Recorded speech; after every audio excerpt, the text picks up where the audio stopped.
শশীলস মহারাজা সূর্যকান্ত আচার্য চৌধুরী কর্তৃক নির্মিত এই রাজপ্রাসাদ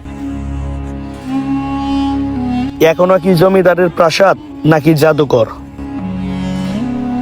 হ্যাঁ দর্শক, আপনি যে জমিদার বাড়ির রাজপ্রাসাদ জেনে এসেছেন, এই ভিডিওতে দেখাবো এই রাজপ্রাসাদের ভেতরে আসলে কি রয়েছে, দেখতে কেমন। শত বছরের পুরনো স্থাপনা শশীলস ময়মনসিংহ। এই শশীলসটি দেখার জন্য আজকে চলে এসেছি। ইতিমধ্যে এই শশীলসের গেট দিয়ে প্রবেশ করছি। ভেতরে ঢুকতেই আপনাদের চোখে পড়বে একটি টিকিট কাউন্টার। সেখান থেকে 30 টাকা দিয়ে একটি টিকিট কাটতে হবে আমাদের। ইতিমধ্যে আমাদের টিকিট কাটা শেষ। টিকিটের মূল্য তালিকা আপনারা দেখতে পাচ্ছেন সেই টিকিট কাউন্টারে। টিকিটটি নিয়ে আমরা প্রবেশ করছি শশীলসের ভেতরে। শশীলস ময়মনসিংহ শহরের অন্যতম ঐতিহাসিক স্থাপনা। এটি মুক্তাগাছা জমিদার পরিবারের মহারাজা সূর্যকান্ত আচার্য চৌধুরী তার দত্তক পুত্র শশীকান্ত আচার্য চৌধুরীর নাম অনুসারে নির্মাণ করেন। প্রাসাদটির নাম রাখা হয় তাই শশীলস। এটি শুধু একটি জমিদার বাড়ির রাজপ্রাসাদ নয়, বরং ময়মনসিংহের ইতিহাস, স্থাপনা, সংস্কৃতি এবং ঐতিহ্যের এক গুরুত্বপূর্ণ স্মারক। শত বছরের বেশি সময় ধরে এটি অঞ্চলের সামাজিক ও সাংস্কৃতিক ঐতিহ্যের সাক্ষী হয়ে দাঁড়িয়ে আছে। এই প্রাসাদের ভেতরে ঢুকতেই আমাদের চোখে পড়ছে বিভিন্ন গুরুত্বপূর্ণ জিনিসপত্র। আপনারা ইতিমধ্যে দেখতে পাচ্ছেন, যেহেতু এটি এখন বর্তমানে একটি জাদুঘর। আসলে এখানে ভিডিও করা নিষেধ, তারপরেও যতটুকু করছি। এটা হচ্ছে ময়মনসিংহের শশীলস, আর তার ভিতরে এই জাদুঘরটি আপনাদেরকে ঘুরে ঘুরে দেখাচ্ছি। আসলে এখানে ভিডিও করা এবং ছবি তোলা নিষেধ, আপনারা দেখতে পাচ্ছেন।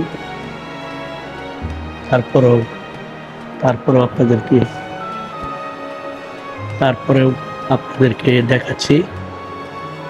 এখানে জাদুঘরের যতটুকু দেখাতে পারি সেগুলো দেখুন।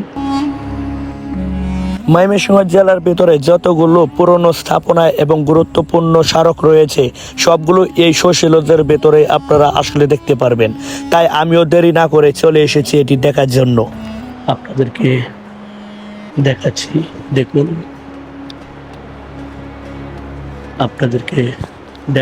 দেখুন।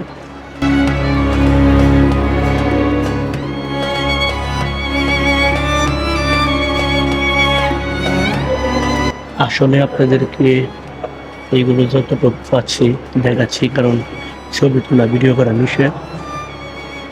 আসলে সেভাবে কথা বলতে পারছি না। তারপরও আপনাদেরকে দেখাই। আসলে এ হচ্ছে শশীলসের জাদুঘরের ভিতরের জিনিসপত্র।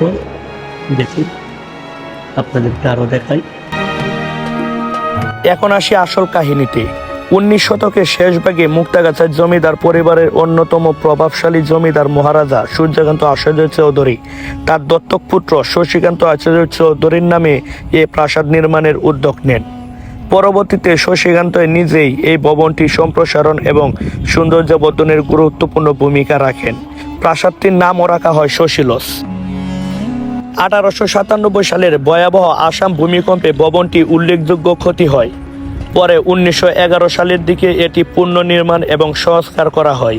তখন ভবনটি ইউরোপীয় ধাঁচে আরও নান্দনিক এবং জাঁকজমকপূর্ণ রূপ লাভ করে।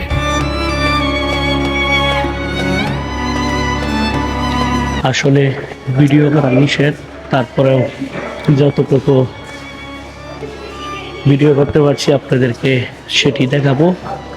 আর আজকে রানাকে নিয়ে চলে এসেছে দ্বিতীয়বারের মতোই শশীলস।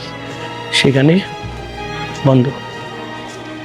এখন যাব যে পুকুর ঘাটটি রয়েছে সেখানে আপনাদেরকে সেই পুকুর ঘাটটি দেখাবো। এটি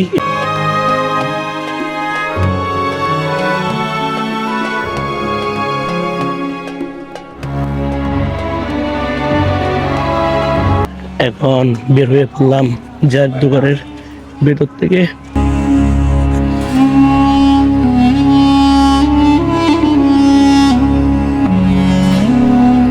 আসলে মূলত ভাই আমি অনেকদিন পরে আসলাম, তো এই জায়গাতে এত সুন্দরভাবে গুছাই আছে, অনেকগুলো কাজ কাম করছে, আর অনেকগুলো ভিতরে জিনিসপত্র আনছে। দেখলাম মুক্তাগাছা জমিদার বাড়ি থেকে ওগুলো দেখলাম আগে, অথচ আমি আজকে প্রথম দেখলাম, মূলত আমি কখন দেখি নাই। এর আগে একবার আসছিলাম, মনে হচ্ছে আসলে কিছুই নাই এখানে। এই ভিতরে এসে দিয়ে অনেক কিছু আনছে, অনেক কিছু বুঝাইছে, টিকিট সিস্টেম করছে, আর কত কিছু কাজ কাম চলতেছে। আর টিকিট লাগলে আপনার দেশীয় মানুষ লাগে 30 টাকা, স্টুডেন্টের জন্য 10 টাকা টিকিট লাগে, আর বিদেশি যারা আছে হয়তো 300 বা 400 টাকা টিকিট লাগে। আপনারা এসে ঘুরে যাবেন, ইনশাল্লাহ ভালো একটা সুন্দর একটা অভিজ্ঞতা নিয়ে যাবেন। ব্রিটিশ আমলে শৈশিল ছিল অভিজাত, অতিথিদের আপ্যায়ন, সাংস্কৃতিক অনুষ্ঠান, প্রশাসনিক বৈঠক এবং সামাজিক আয়োজনের অন্যতম কেন্দ্র। দেশি বিদেশি অতিথিদের আত্মীয়তায় এবং প্রাসাদ বিশেষ পরিচিতি ছিল। আসলে এটা দুতলায় ওঠার সিঁড়িটি বন্ধ করে দেওয়া হয়েছে, তাই উঠতে পারলাম না। আপনাদেরকে দেখাবো এই পুকুরঘাট। শৈশিলদের সবচেয়ে আকর্ষণীয় অংশগুলোর মধ্যে একটি হলো ঐতিহাসিক পুকুর। পুকুরটি মূলত পশ্চিম পাশে অবস্থিত। এটি শুধু পানি সংরক্ষণের জন্য খনন করা হয়নি, জমিদারের পরিবারের দৈনন্দিন ব্যবহার, সৌন্দর্য বর্ধন এবং রাজকীয় জীবনযাপনের অংশ হিসেবেই এটি নির্মাণ করা হয়েছিল। আমি আর রানা এখন এই শৈশিলদের পুকুরঘাটে। এটি হচ্ছে সেই পুকুরঘাট। শৈশিলদের পুকুরটির বিশেষ বৈশিষ্ট্য হলো পুকুরের ঘাট মার্বেল পাতল দিয়ে নির্মিত। এখন পুকুর ঘাটে বসে ছবি তুলছি, দেখুন রানা ছবি তুলে দিচ্ছে, আর আমি একদম পুকুরের যে দুটি ঘাট রয়েছে সেখানে। এখন পুকুর ঘাট থেকে উপরে উঠে পড়লাম।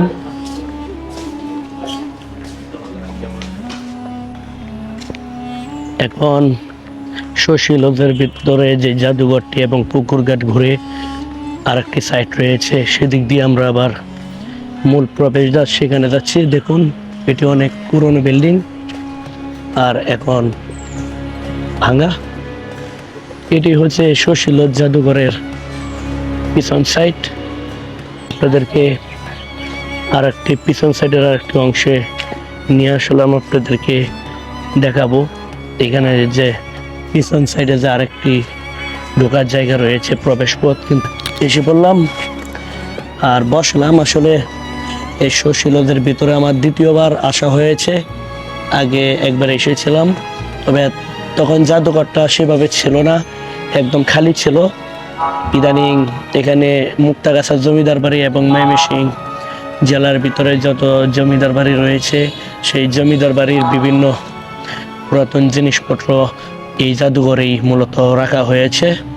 আর এটি ময়মনসিংহ শহরের একদম প্রাণকেন্দ্রেই, জেলা পরিষদ, ডাক বাংলো, যেটি বাত্তির কল, সেখানে।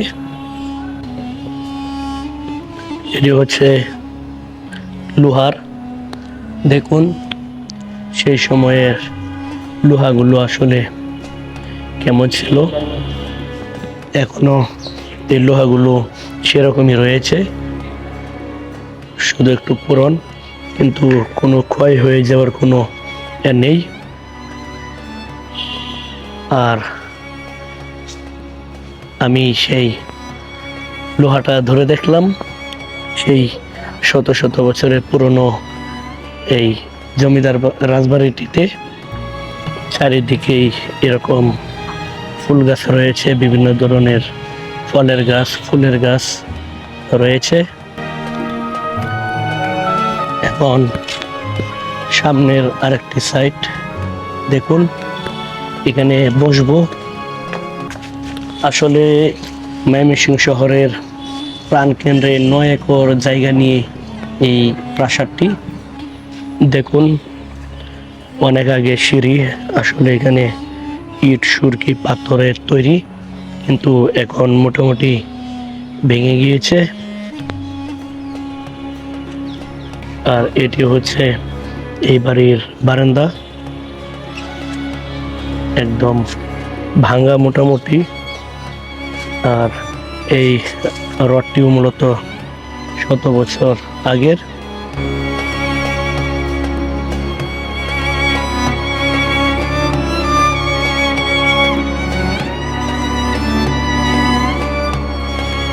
এটি হচ্ছে এই শৈশিলজের ঢুকতেই বাম সাইড, পিছনে হচ্ছে শশীলজ যেই প্রাসাদটি, এদিক দিয়েই হচ্ছে সেই পুকুর ঘাটে যাওয়া যা আপনারা দেখতে পাচ্ছেন।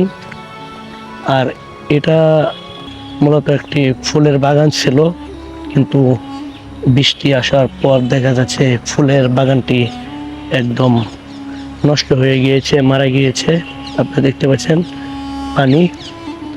যাই হোক, এটি বৃষ্টির দিন শেষ হলে আবার এখানে অনেক ফুলের বাগান তারা লাগিয়ে থাকে এবং বড় হয়। আর এখন বৃষ্টির জন্য সব মারা গেছে।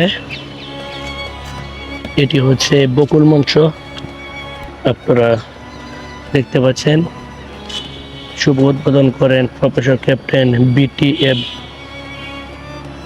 তারাই, যেটি 2008 সালে। আপনাদেরকে একটু দেখাচ্ছি, দেখুন বকুল মঞ্চ। এটি হচ্ছে শশীলজের ভিতরে যেই মঞ্চটি থাকে সেই ছোট্ট মঞ্চ। আর গাছটিও কিন্তু অনেক সুন্দর, আপনারা একটু খেয়াল করুন, এই বুঝতে পারবেন।